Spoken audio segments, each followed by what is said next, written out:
and welcome back to another episode of STC BTN. Today I'm joined by Mr. Davis to hear about his time as a teacher and to learn a few interesting facts. So sir, can you give us a bit of a rundown of your teaching career? Did you always want to be a teacher, or how did this work? Yeah, I did always want to be a teacher. First I wanted to be a PE teacher actually. But, one of the brothers when I was at Marsland said to me, schools at that time only ever had one PE teacher because they didn't have pretty HPE in those days. So he talked me into looking at some of my other strengths, and actually my first degree was in English history. Oh, okay. So I started teaching back in 1982, a little while ago, at Marsland College, which was interesting because I'd actually gone to Marsland College as a student.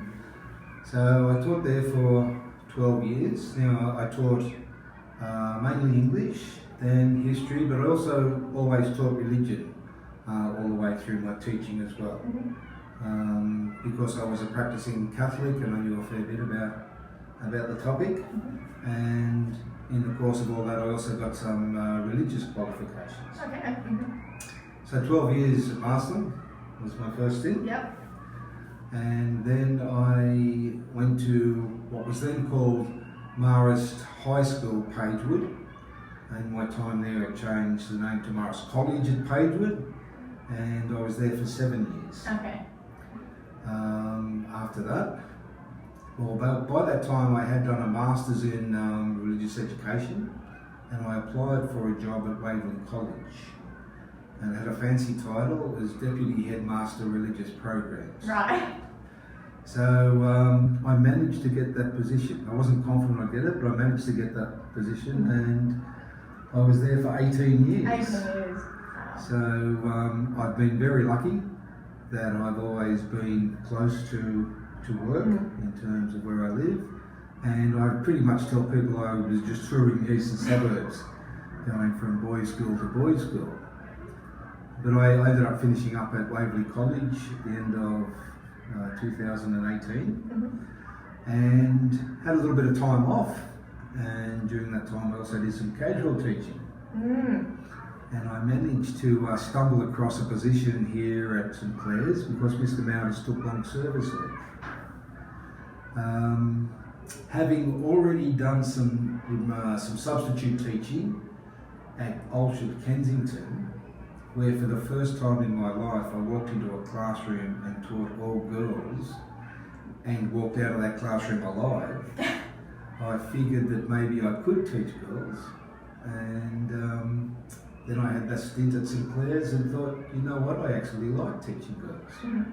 So I had a term at St Clair's, then I had a term at Bridgetine at Randwick, and towards the end of the year a job came up here at St Clair's for 12 months, just teaching religion right across 7 to 12, and I put my hand up for that and managed to convince people in the interview that I'd be a good person for the role, and I've been here since then.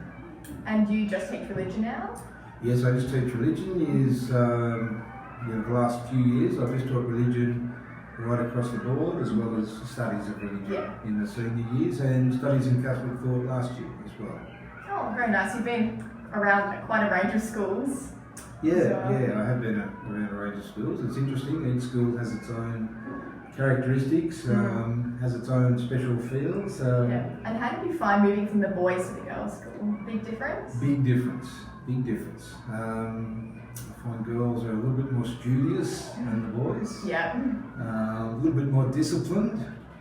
I have really enjoyed my time here at St Clair's. Oh, that's good to hear. So as you can see, we've got a few passionate supporters here. We just want to make the divide very clear. So can you tell me a bit about the passion for Souths and maybe like your time playing rugby league? Well, I grew up in Chifley, which is South Sydney heartland. So certainly my brother had South posters and things on the wall when I was growing up. So there wasn't really any choice, and I adopted South as my team as well. And I was lucky when I was younger that South had a very successful few years, winning the competition in 67, 68, 70 and 71. it was another 40 odd years before they won it again. I didn't think that was going to happen. But I also played rugby league in South Juniors competition. Okay. And played junior rep footy for South, and was really hoping to make a career out of rugby league at one stage.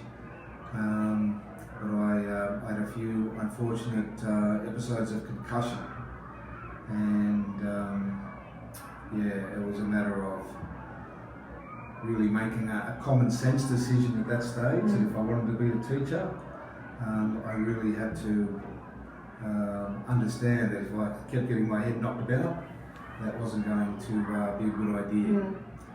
But as it turns out, I think I've been quite lucky in seeing a lot of the guys I played football with and other guys who have unfortunately been struck down by things like dementia. So I look back now and quite glad that I made the decision that I made. Decision at the time it must have been, though. It was a very difficult decision. I was trialling the South under-23s at the time, and they actually won the competition that year. So it was hard. I saw a lot of the guys I play with go on and do well in rugby league.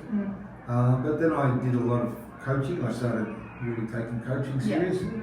And that was good, and at all the schools I've taught at, I've certainly got into the coaching.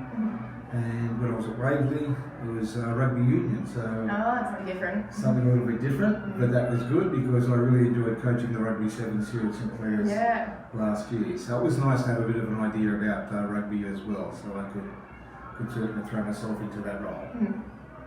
Awesome. So what's been your most memorable memory at St Clair's? Well, whenever I think about teaching here at St Clair's, I must admit the blue wiggle comes to mind very quickly. I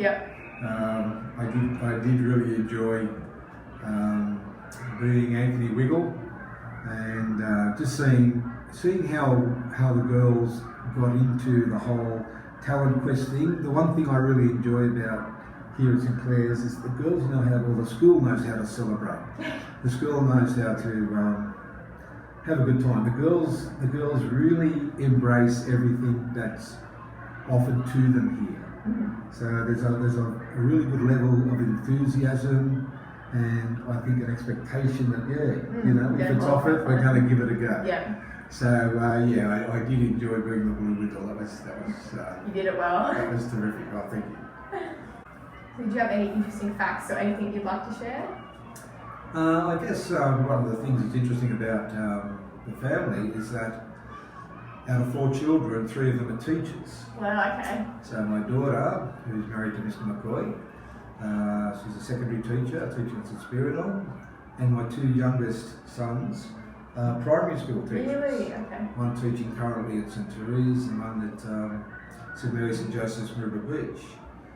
And another interesting thing is that some of the students here have been taught by more than one Mr. Davis.